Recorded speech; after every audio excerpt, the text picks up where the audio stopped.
Hey, what's up? This is Cliff from Dry Kill Logic, and you are watching CMS TV. They come with pretty hard opinions. I know a lot of producers, and they're not usually like, hey, what do you guys want to do?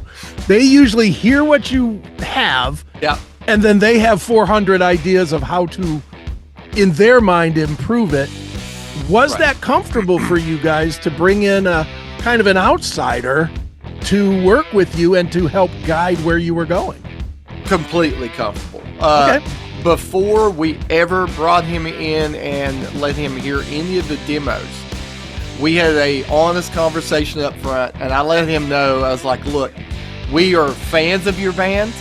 We highly respect everything you do as a songwriter and an engineer, but we've been doing this a long time too, and he knew that. And I said, we're old cats, and our feelings are very hard to hurt. So we want, if you hear something, be direct, and let's not beat around the bush. And he was like, thank God. I'm glad you said that. He said, that way I can take the gloves off, tell you exactly what you need to do. If this was a Soilwork song, this is what I'd do. And we just listened. And we got in and we riffed back and forth. And there were times where Peter was like, nope, don't touch it. That's gold. Okay. And then other parts he was like, man, let me chop this song up for you. And we'd be like, let's do it.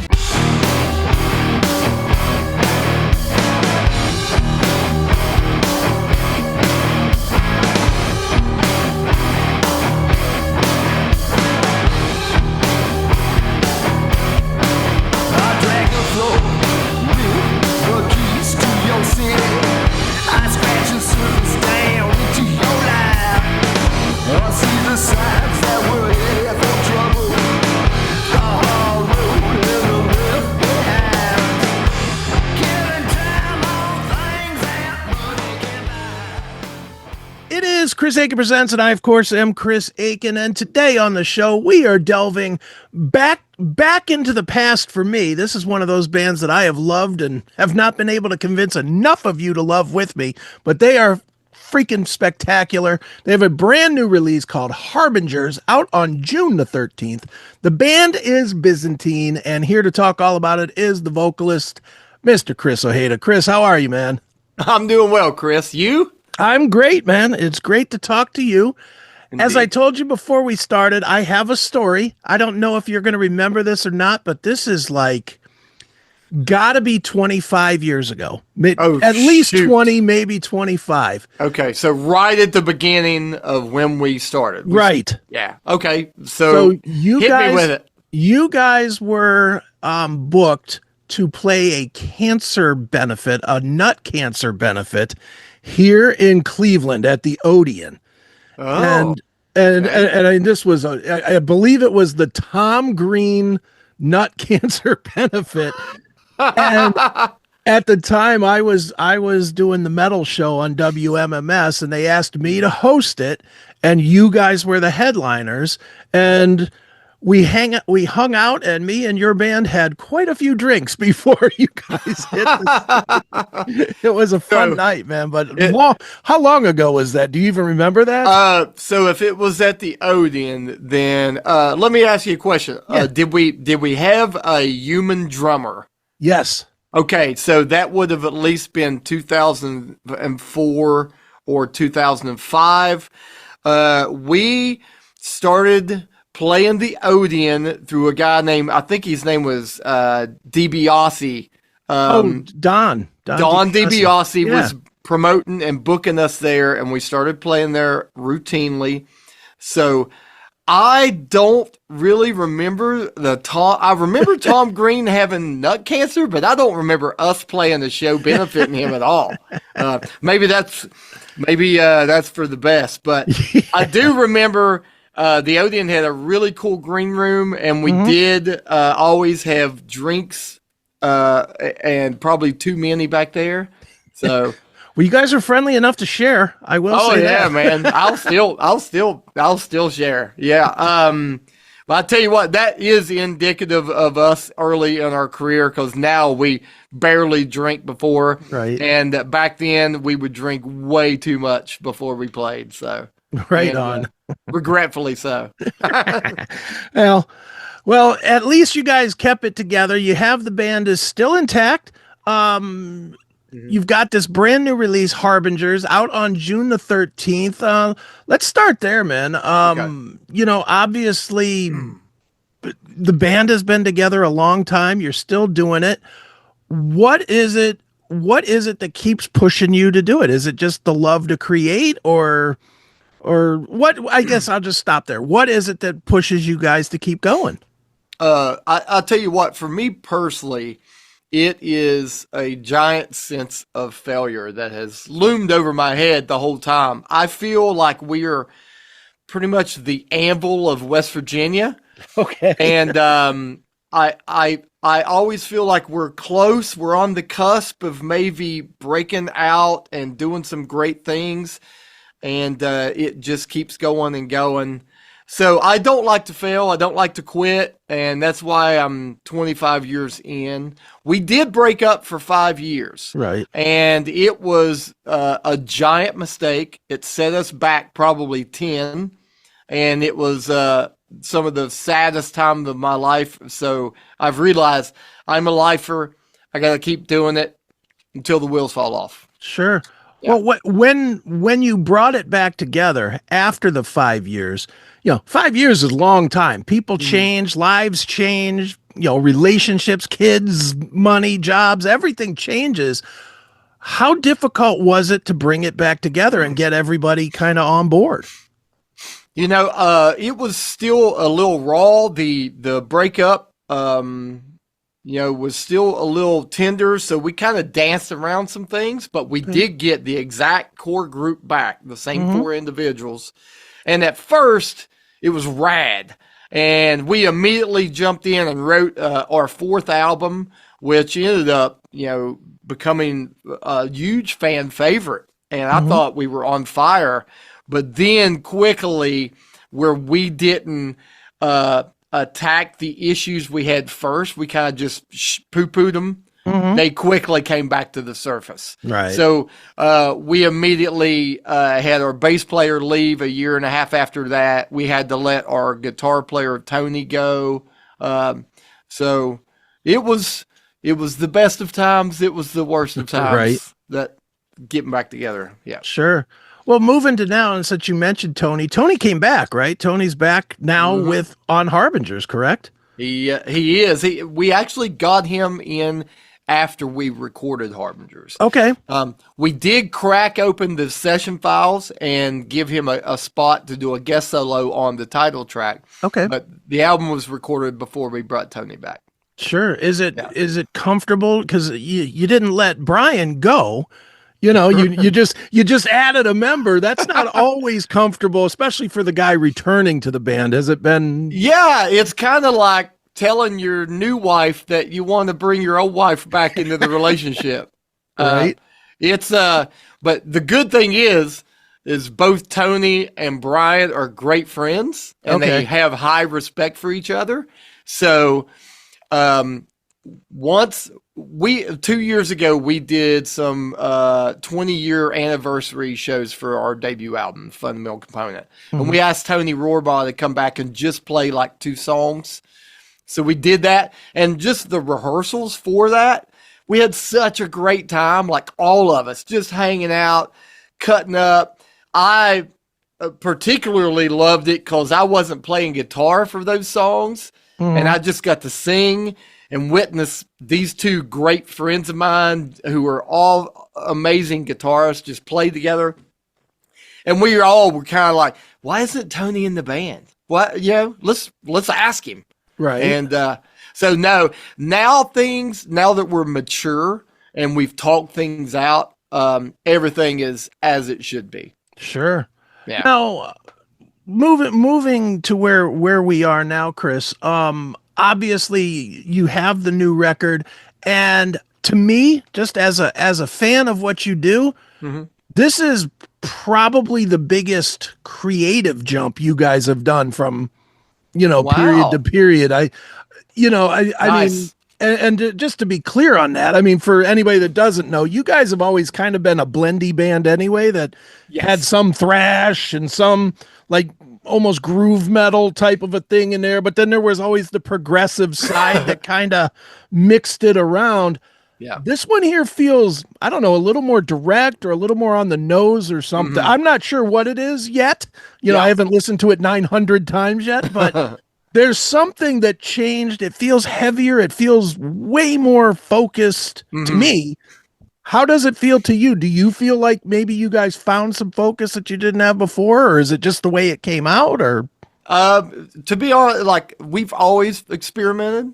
I think even right out of the gate, that was kind of one of our tenets was to experiment and be creative early and often. And our fans have always kind of expected like every album is going to have some twists and turns, some new influences. Because like you said, we are a blender band. Like we're not one trick pony. But with this one, the big change I think that helped us was bringing in our new bass player, Ryan Postlewait. okay, Ryan's been a dear friend of the band for years. He's grown up in West Virginia. He grew up 10 minutes away from Tony. Right. So, and Ryan is a prolific songwriter. So bringing him in helped a lot. The second thing I think that you are alluding to that you probably don't know is that this is the first album that we've ever had a real producer. And that can get you laser focused. Welcome to the ultimate experience for hard rock and heavy metal fans. Introducing the CMS Locals VIP app, your #1 destination for all things on the CMS network. Dive into the classic metal show, Chris Ojeda Presents, Seth Williams Show, and more, all in one place. It's free to get started or elevate your experience with a subscription for just $4.99 a month. Go commercial free, get advanced releases, and enjoy exclusive bonus episodes. Plus, it's the prime spot to chat with like-minded fans who love raw, uncensored commentary. Are you ready to rock? Download from your iOS or Android store, search for the CMS network, and join the community now. It's free, it's easy, and it's the best way to keep our shows with you every single day. Install the locals.com app today and follow the CMS network. right. And obviously you had Peter from Soilwork. from Soilwork doing the production, and obviously their records sound amazing every time out, and everything he does sounds good. Yeah. I'm always curious though, for a band like yours that's been around for a long time, you bring in somebody like that, they come with pretty hard opinions. I know a lot of producers, and they're not usually like, hey, what do you guys want to do? They usually hear what you have, and then they have 400 ideas of how to, in their mind, improve it.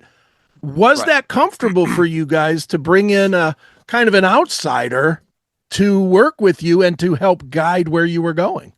Completely comfortable. Before we ever brought him in and let him hear any of the demos, we had a honest conversation up front, and I let him know, I was like, look, we are fans of your band. We highly respect everything you do as a songwriter and an engineer, but we've been doing this a long time too, and he knew that. And I said, we're old cats, and our feelings are very hard to hurt. So we want, if you hear something, be direct. Let's not beat around the bush. And he was like, thank God. I'm glad you said that. He said, that way I can take the gloves off, tell you exactly what you need to do. If this was a Soilwork song, this is what I'd do. And we just listened. And we got in and we riffed back and forth. And there were times where Peter was like, nope, don't touch it. That's gold. And then other parts he was like, man, let me chop this song up for you. And we'd be like, let's do it. So, sure. Yeah, where did he help out the most? Was there did he help with vocals the most, or did he hear things in the guitars that he, and helped you enhance? I mean, what did he help the most with? There was probably 3 assets that he helped most. When we had the demos, the first couple songs that we demoed and gave to him, he helped in rearranging them. changing the order of things, thinking, because he said, I'm not very used to this type of off time and weird changes. He said, Soilwork, we're more direct. He said, so I'm going to try to make your old stuff a little more focused, which is what you're alluding to. Right. The other thing he helped was he came back up to West Virginia. He lives in North Carolina, and he recorded. He sat in the seat and tracked all the guitar solos. So he was there for all of the solos, helped crafting that.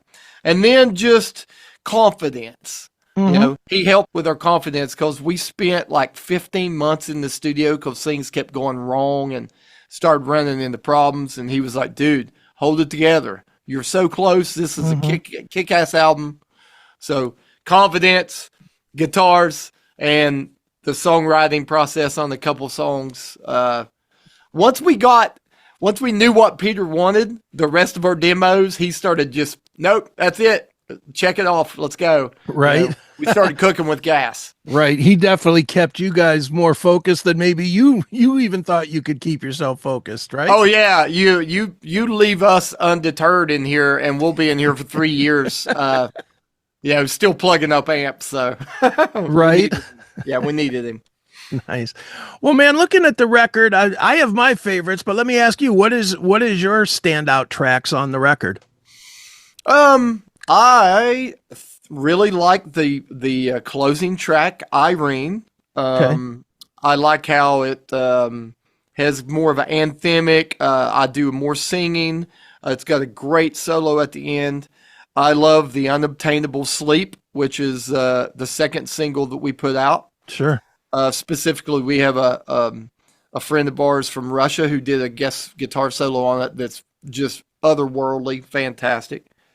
And then I think I really like Harbinger, the title track. Right. It's short, punchy, to the point. It's got a cool Soilwork chorus, and it's got a riff in it that took us so long to figure out.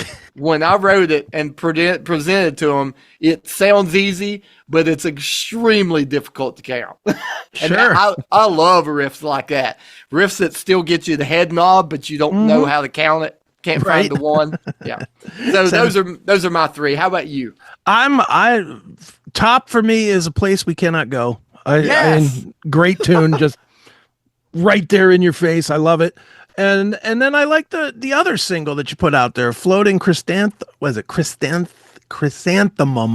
Yeah, Floating Chrysanthema. Yeah, I like that as well. Nice. Dude, but overall, I mean, just as a fan listening to it, I'm going to tell you, of all of your records, this is the easiest to listen to. It's just, you're listening to it like, I don't know if you ever even get these Holics things to know how they send stuff to us, but they send it in an email and you can just kind of click on it. And I'll pull back the curtain. This is what every journalist does. Every journalist gets the email, they hit play, and they go on to doing something else. And they just have it on. And, when you listen to enough, for me personally, I do this all day long. And when something grabs me, I'm like, okay, write it down, hit up the publicist. Let's do a talk. Let's find out more about it. With your record, I had it on, and then I realized I'd been listening to it for like 4 hours. So, it went through like 5, 6, 7 times, whatever it had been, because it's a short record. It's only 40 some odd minutes. Yeah. But there's no gaps in it. Like, and you're a metalhead, and I don't care what record you listen to. Almost every one of them has that song where, if nothing else, you look up to see what's going on. Yeah. And this did not. This just kept on playing and kept on rocking. And, the headphones were beating off my head. And it was like, this is a good thing. No skippers. That's great. Chris, I really appreciate you saying The Place We Cannot Go, because when I wrote that song and demoed it, that was the first song that we demoed. And I and the guys were kind of worried about it because it was kind of a mid-tempo, not super heavy. And then we put it on the album anyway, but we thought the reception for that song might be not good. And you have been the 4th or 5th interview I've done where they said that song grabbed them. So that is blowing me away and making me feel that we put that in the right spot. The other thing that you had said where the album felt like it, it doesn't feel long. Mm-hmm. We arranged it as a parabola, so it starts in first gear, goes to second, third, and then it comes back down to Irene, and we wanted to finish it off with the same feeling that starts. Sure. So that way it's like a sine wave.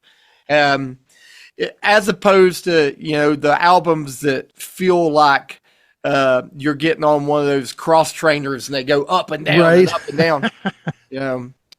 So I think we arranged it in the way it needed to be arranged. I agree. I mean, it's a very good record. I mean, as far as you guys go, I know you've said that you think it's the best that you've done. What is it that leads you there? Is it just all of the pieces fitting together, or is there something specific to this that you listen to and you're like, this is what we should have done on this record and this record and this record in the past? That was just a press liner that they wanted me to put in there. I actually hate when any artist says this is the best we've done, because it's all bullcrap. Right. I think it holds up with all of our stuff. I don't think it's the best. And that's because I don't think any of them are the best. I have 2 or 3 that I really love to listen to, production-wise, song-wise. But I think this one holds up with the better ones that we have. It's a good mix of the last one, Cicada Tree, which is kind of like our rock album. Sure. And it's also a good mix of our second album, And They Shall Take Up Serpents, which is the one that kind of catapulted us. So got some heavy... So yeah, I'm still enjoying it after 15 months of being in the studio, and that's a good sign. Absolutely. Yeah. Well, dude, obviously when you have a new record, metal bands, they do 2 things. They put out a record, then they go and tour it. What does it look like? Are you guys going to have the ability to get out there and play some shows, or what does it look like? Good question. That has been the white whale of Byzantine for 25 years. We have had the absolute hardest time to land any substantial tours, to get any festivals. We're younger, and the first couple albums we did more touring, but it has been very spotty. Sure. And I personally think, Chris, that the breakup had kicked us out of the industry, and we're still trying to swim back into it. We have submitted for the Danny Wimmer festivals for 4 years straight. Can't land any of them. So if there's anybody out there that has any pull on any of these festivals, tell them to put us on, because we're ready to roll. Sure. And see, that's weird, because I would think in right now, today, 2025, 2026, this style, like we're in that cyclical state where the 80s bands are, the 80s bands are retiring or dying or whatever's happening to them. And now the door is opening for that mid 90s to 2010 era. And I'm seeing a lot of it. I'm sure you are too. You see a lot of these bands, the Spine Shanks of the world coming back that we haven't heard from in eons. It's definitely the time for it. It's weird that you can't make that happen. As soon as we finish this, I'll give you an email address of somebody can actually help you there. Know somebody. All our friends that started when we started, they're all out back touring again, because the new wave of American heavy metal movement, which we were a part of, is now cyclically back in. Khmer is back out. God Forbid's out. Kitty's out. Shadows Fall. All the guys that we play with. And we can't smell a tour. So not a good one. We've been offered some stuff that I'm not leaving the couch for that. Yeah. Right. At our age, we need to be playing in front of bodies. We need to be at festivals. And you can't jump in the van anymore for $200. No. Financially, we can afford to, but that's just a dumb thing to do, because you got to keep your morale up.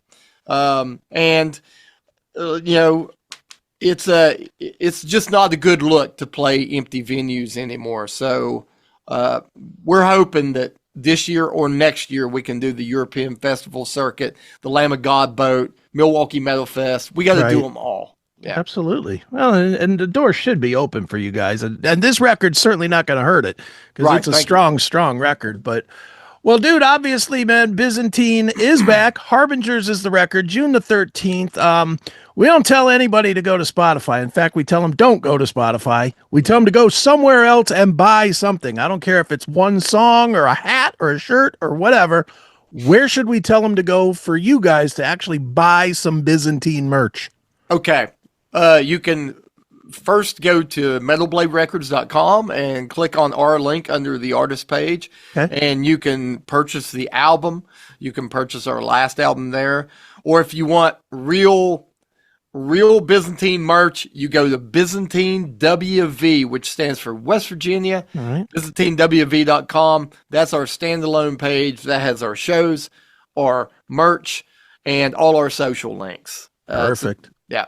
Perfect. Well, one more time, it is Harbingers, it is Byzantine, and Chris, it's been fun, man. Thanks for joining me here on Chris Akin Presents. Thank you, brother. Appreciate you.